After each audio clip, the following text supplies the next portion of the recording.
प्रिय मित्रगण, आजकल जो राजनीतिक माहौल, जो राजनीतिक परिस्थिति और जो तनावपूर्ण राजनीतिक डामाडोल वाला स्थिति तैयार किया जा रहा है, इसके फल क्या होगा ये कभी कोई नहीं सोचेंगे।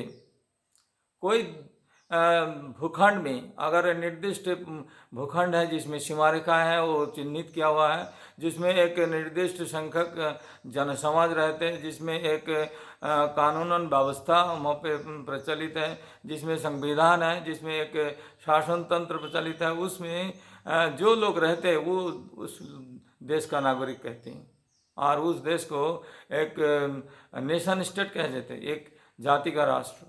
लेकिन अपने देश में इतना बंटवारा करने की कोशिश किया रहा है, जबकि 17.6 समथिंग मुस्लिम लोगों को यहाँ पे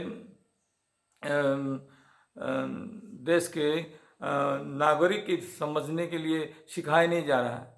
अपने देश में रहने वाले मुस्लिम को अगर उसको अपराधी मानेंगे, उनको परदेशी मानेंगे, उनको इन्फिल्ट्रेटर मानेंगे, तो ये जो मानसिकता जो है इनके तैयार करके जो नवयुवकों को विकृत किया जा रहा है, जिनको भीड़ तंत्र ग्रुप में परिवर्तित किया जा रहा है, जिसको किसी भी अपकर्म में उस्काया जा रहा है और उनके जो विकास होना चाहिए उसमें जो मानविकता का, उसमें जो चारित्रिक अथवा उसमें जो शैक्षणिक एवं बौद्धिक विकास होना चाहिए उसमें उनको मार दिया जा रहा है। ये हत्या नहीं तो और क्या है? ये कि गोपाल मिश्रा क्यों मरेंगे? अगर उद्देश्य यही है कि हजारों हजार मुस्लिम को ही मारना है, तो एक गोपाल मिश्रा को क्यों मरना पड़ रहा है इस देश में? क्यों एक हिंदू वाहिनी के नेता को क्यों मरना पड़ रहा है? कि और किसी आदमी जो इसी तरह संगठन चलाने की कोशिश कर उसको क्यों मारना पड़ रहा है? क्योंकि ऐसा करते हुए एक प्रतिद्वंदी का माहौल तैयार किया गया, एक हिंसा, एक प्रतिहिंसा का माहौल तैयार किया गया। इनका जो फल होगा, इसका फल कितना सुदूर प्रसारी होगा, कितना भयानक होगा, ये किसी को नहीं समझाया जाता है। हम लोग को मालूम है कि कंस जब अपने पावर में चरम पर थे, वो किसी ये भविष्यवक्ता ने उनको बताया कि उनके जो मारने वाला है उसी में जन्म लेने वाले हैं। तो उन्होंने सभी बच्चे के मारते हुए पूरे छोटे छोटे बच्चे को निधन किया।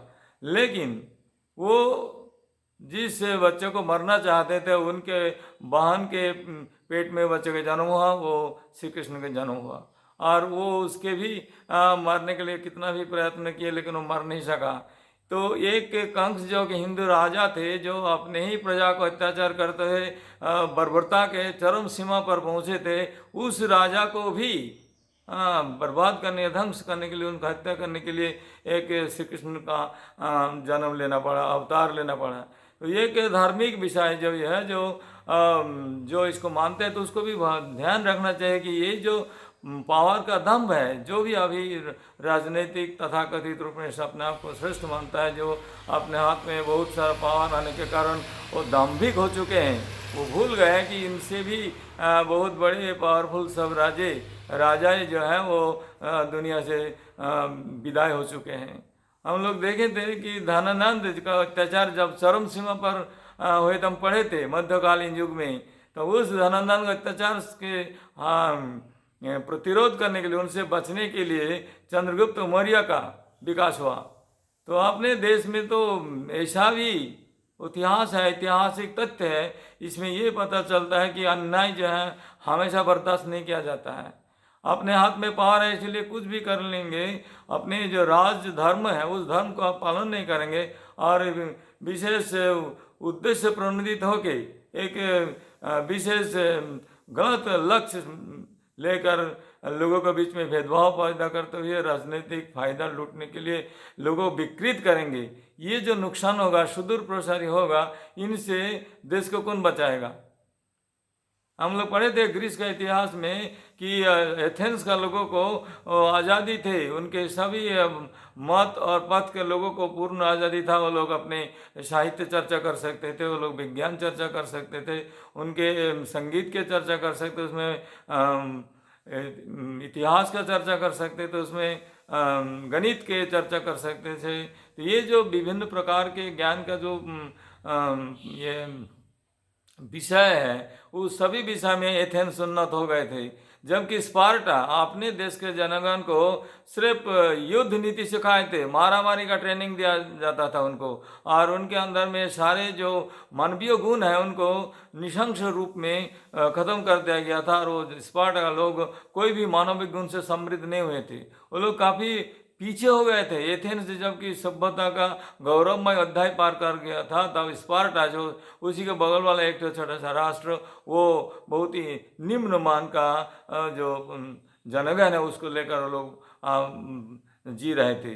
तो अपने देश में इस तरह अगर ऐसा जनगोष्ठी तैयार किया गया जो स्पार्टन की तरह होगा, जो इसमें हिटलर के बनाया हुआ वो ग्रुप के होलिगैंस के तरह बड़े होंगे, जो लोग सिर्फ प्रतिहिंसा का नीति अपनाते हुए लोग अत्याचार करने का नीति अपनाएंगे, वो देश को कहाँ ले गए थे आपको मालूम है ना।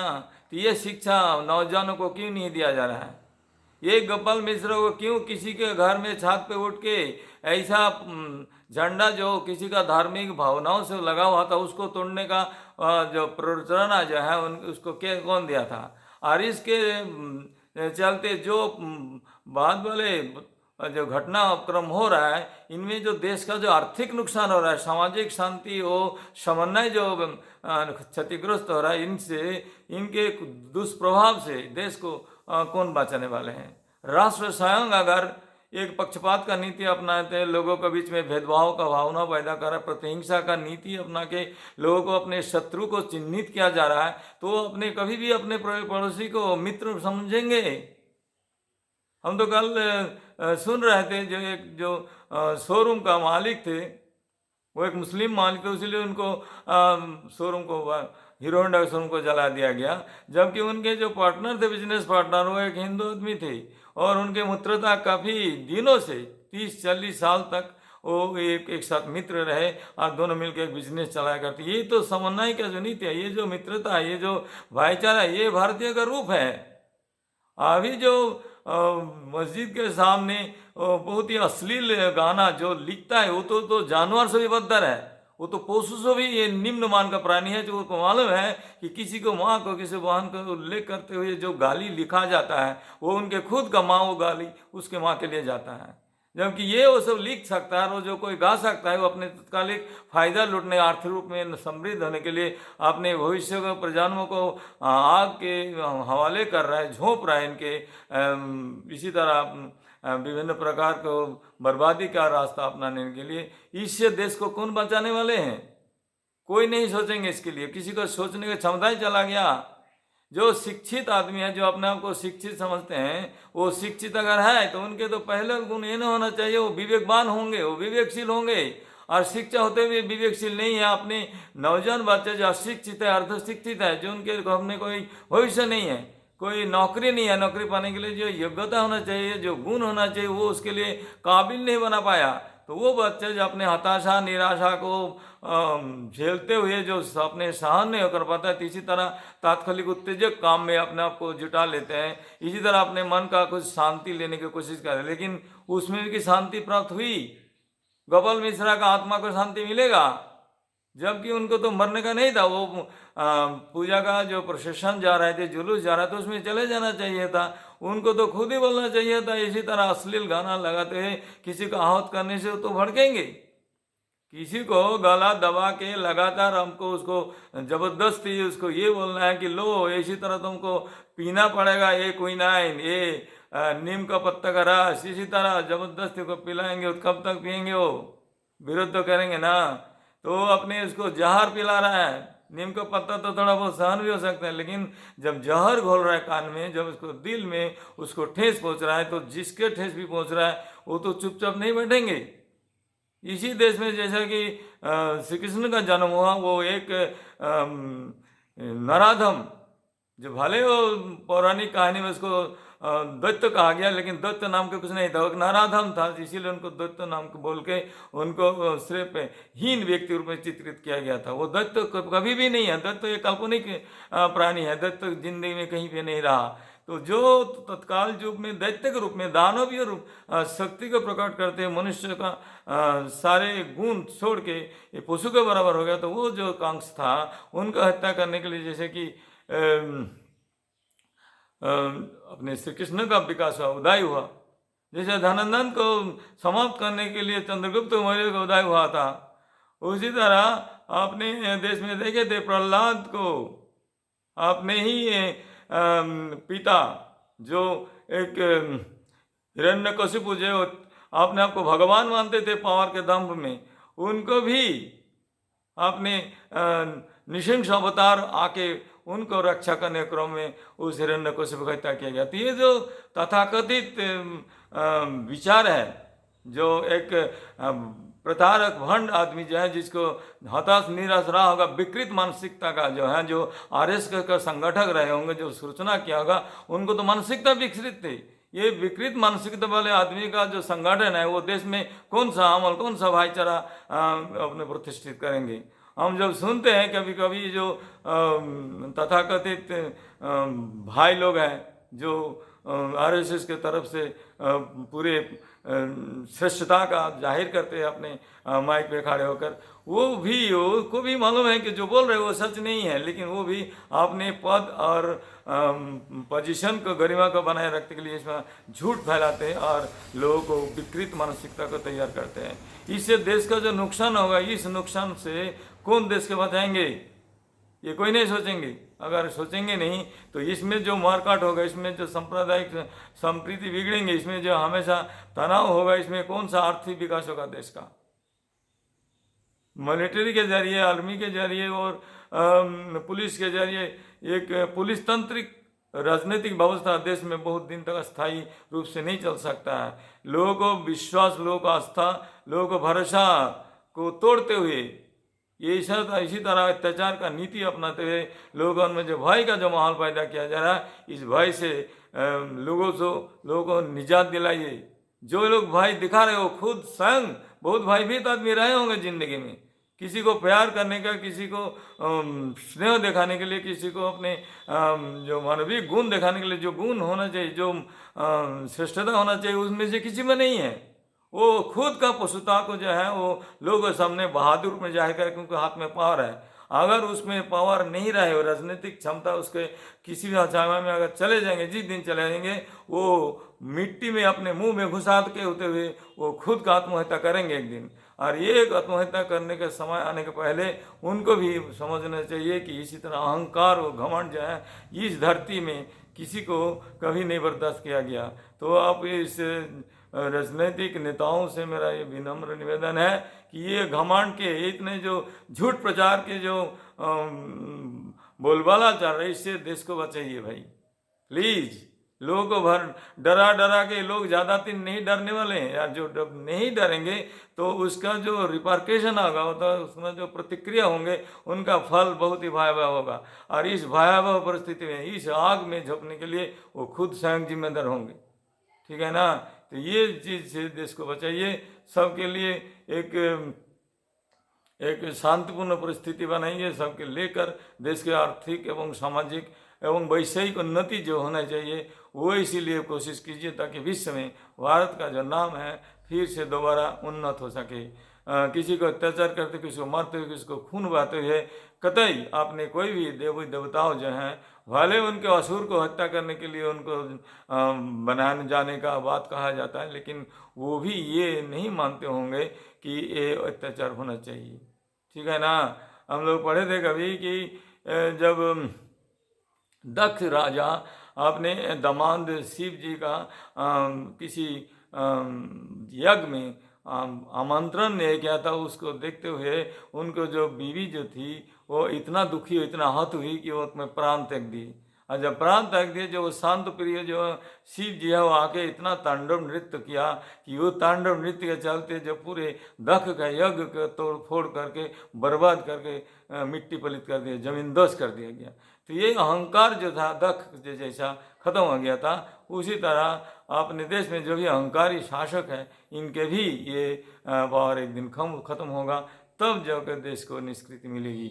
इस जब तक ये नहीं हो रहा है तो उसके चलते इससे इस खराब परिस्थिति और देश को नहीं ले जाके जो लोग माई के सामने निर्लाज के तरह, बेहया के तरह, एकदम बेशरम के तरह सिर्फ झूठ के आधार पर बेकार का बातें करते हैं और फिर हिंसा, प्रतिहिंसा और अत्याचार करने का नीति अपना रहा। सिर्फ एक विशेष संप्रदाय के घर तोड़ के दूसरे को शांति दिला रहे, कौन सा शांति होगा? किसी को जो घर तोड़ रहा है, किसी आशियाना तोड़ रहा है, उस आशियाना तोड़ते हुए कौन सा मानवीय गुण दिखाया जा रहा है? वो कौन अभी अगले कुछ ही महीना में ठंड का ठिठुरता रहेगा लोग, वो कहाँ ठहरेंगे, कहाँ बसेंगे वो लोग? जब एक तरफ से प्रधानमंत्री आवास योजना के लोगों को घर दिलाया जाता है और दूसरे तरफ एक लोग प्रतिष्ठित जो 20-40 साल से घर से है, उन घर को तोड़ा जा रहा है। अरे अपराधी तो आप मनुष्य, घर तो नहीं ना है, तो उसमें तो सभी अपराधी भी नहीं ना है। तो उस लोगों को जिनको अत्याचार किया जा रहा है, जो निरपराध है, छोटे छोटे बच्चे हैं, निरपराध शिशु हैं, उनके जो आशियाना तोड़ा जा रहा है, वो लोग कहाँ रहेंगे?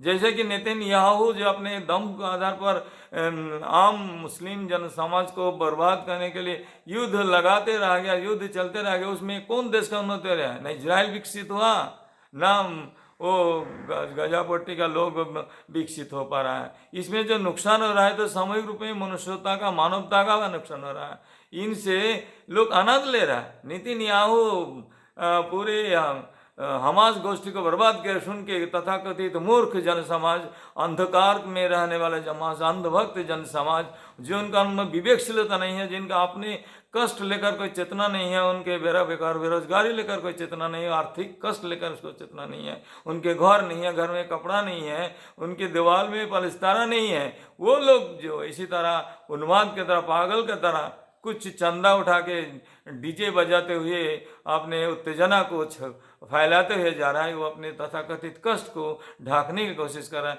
इनको किसको फायदा हो रहा है?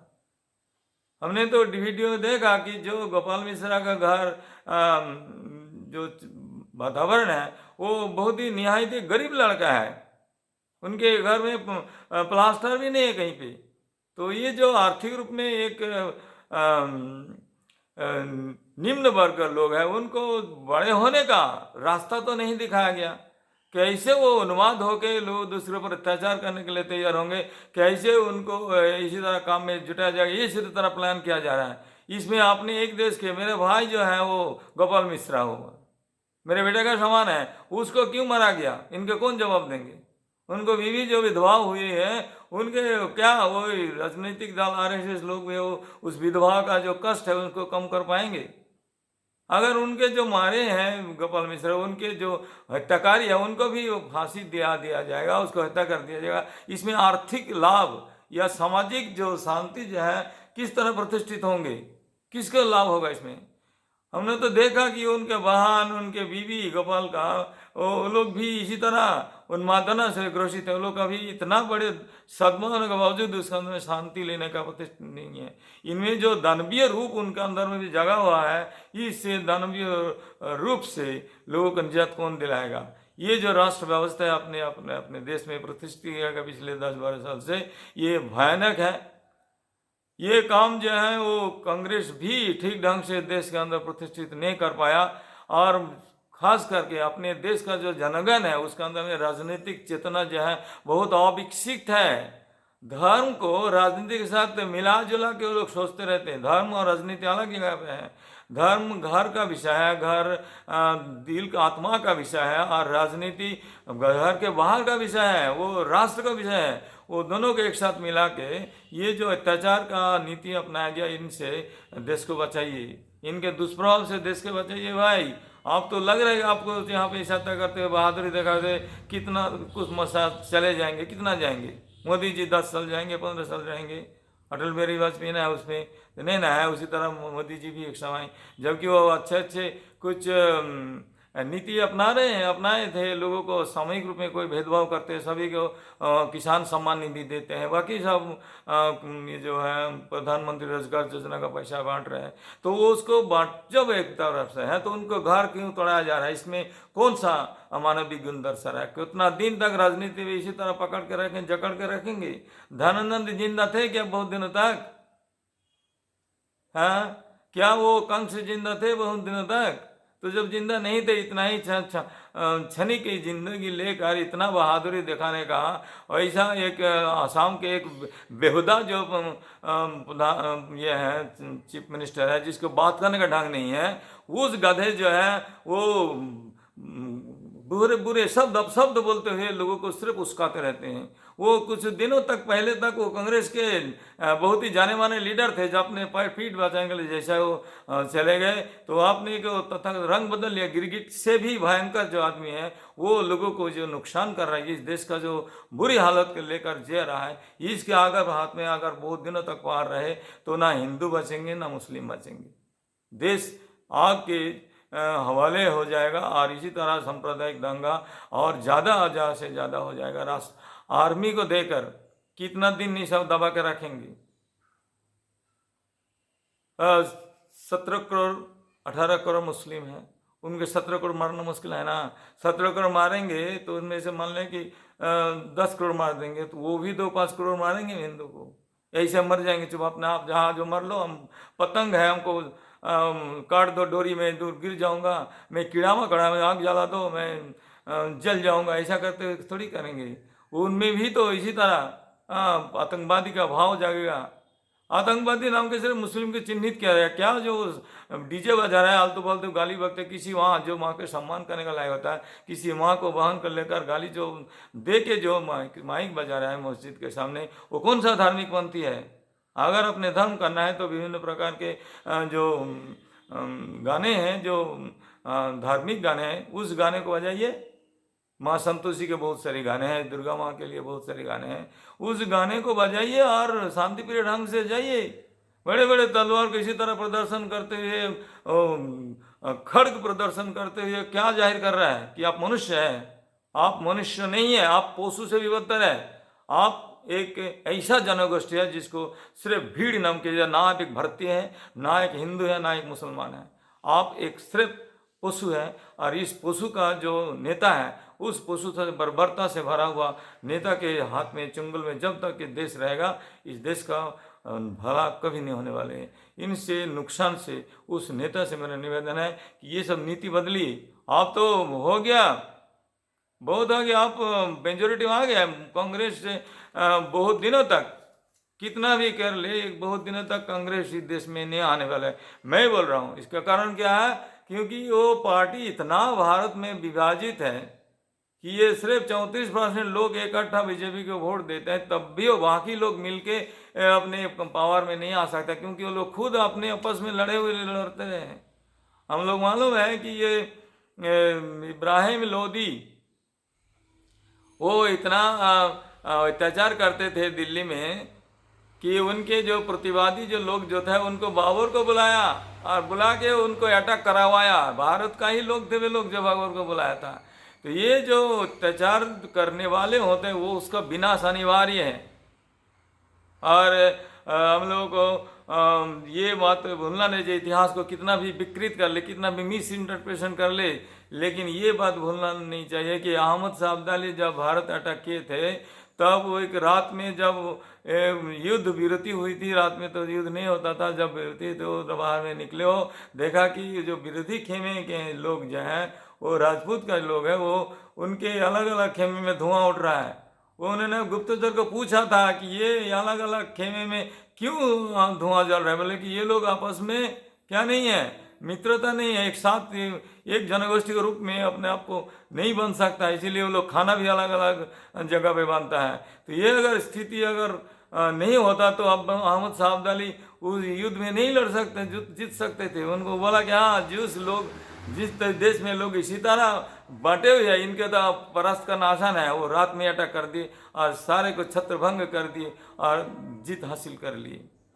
जिस देश में अपने 25 कोटि लोगों को दलित कहा जाता है, जिसको मनुष्य से नीचे वाला श्रेणी माना जाता है, उस दलित के जो सम्मान है, सामाजिक सम्मान नहीं है, राष्ट्रीय सम्मान नहीं है, जिनके बेटी बहू को धर्षण करना, बलात्कार करना तथाकथित उच्च वर्ग लोगों को अपना शान समझते हैं, उन देश के उस 25 कोटि दलित लोगों को कितना भी समझाए कि आप हिंदू है, हिंदी है, वो समझ जाएंगे वो हिंदू नहीं है।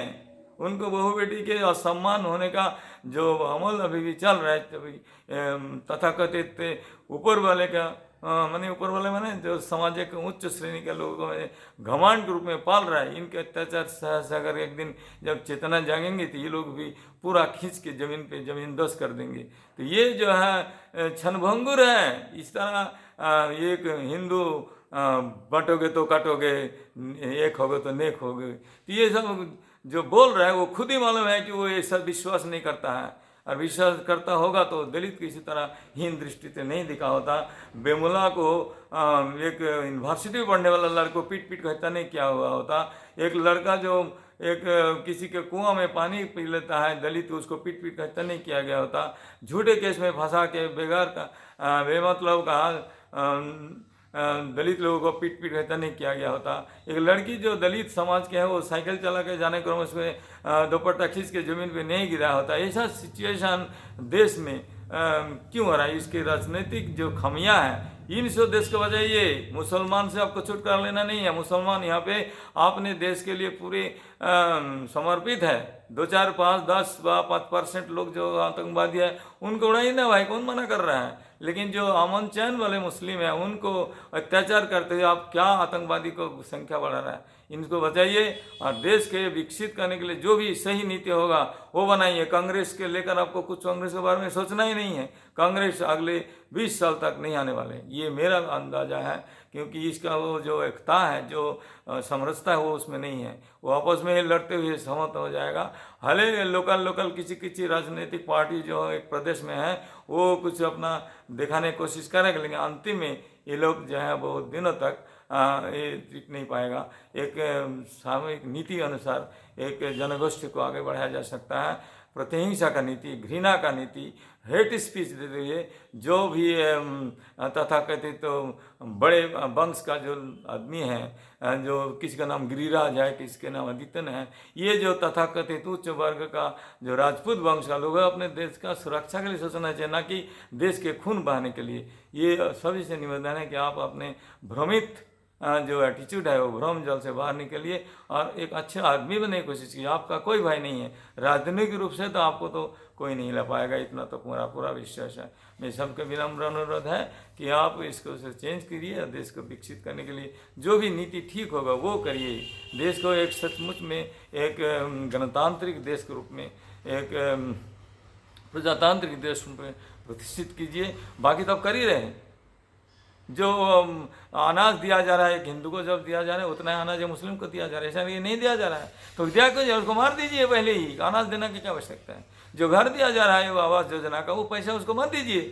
उनको पहले बेगार दोगे, घर में बेगार करके रहेगा तो ऐसे मर जाएंगे ठंड में ठिठुरते हुए। उनके बाकी जो सम्मान निधि दे रहे हो नहीं देना है, वो खुदकुशी कर लेंगे, जमीन जायदाद तो बेच के कहीं मर जाएगा। तो उसके वजह वो कहाँ दे थोड़ा थोड़ा दे के बचा के रख रहा है। तो सांप्रदायिक दंगा को हथियार फैलाने के लिए किसी आदमी को कंधा चाहिए आपको, ऐसा नहीं कीजिए। अपने पैर को सख्त कीजिए, सिर्फ अपने प्यार से, स्नेह से और मित्रता के बंधन से। वो कंस मत बनिए, वो धननंद मत बनिए, वो हिरण्यकशिपु मत बनिए। आप लोगों को जो बर्बाद करने वाले हैं वो तैयार हो जाएगा, ठीक है ना।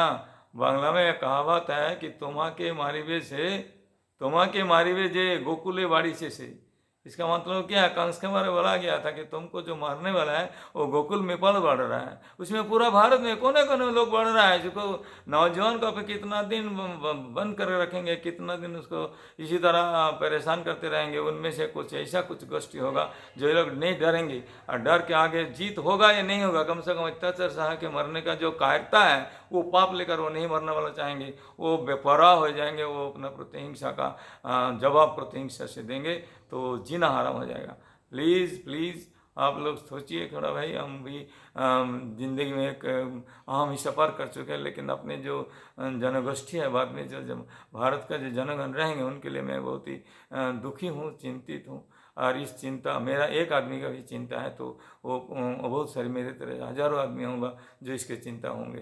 तो सबके लिए सोचिए और देश के भला करने के लिए जो भी कुछ करना है वो सभी लोग मिल के कीजिए। ये कि शुभेंदु अधिकारी जैसा कर रहा है, चिल्ला पागल का तरह एक मुख्यमंत्री बनने के लिए, जिसमें कोई नैतिकता नहीं है, कोई ज्ञान नहीं है, उनके जैसा आदमी अगर पावर में आ गया तो देश का क्या हाल होगा। इससे पश्चिम बंगाल का जो आदमी जिसका अपने आप को ज़्यादातर लोग खुद को अपने इंटेलेक्चुअल समझते हैं, बुद्धिजीवी समझते हैं, उनको क्या हर्ष होगा, ये सोचते हैं बंगाली लोग को भी सोचना चाहिए। और इसी तरह देश के उन्नयन के लिए जो भी अच्छे कदम होगा वो करना चाहिए।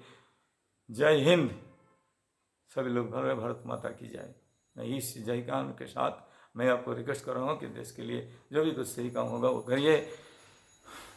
धन्यवाद।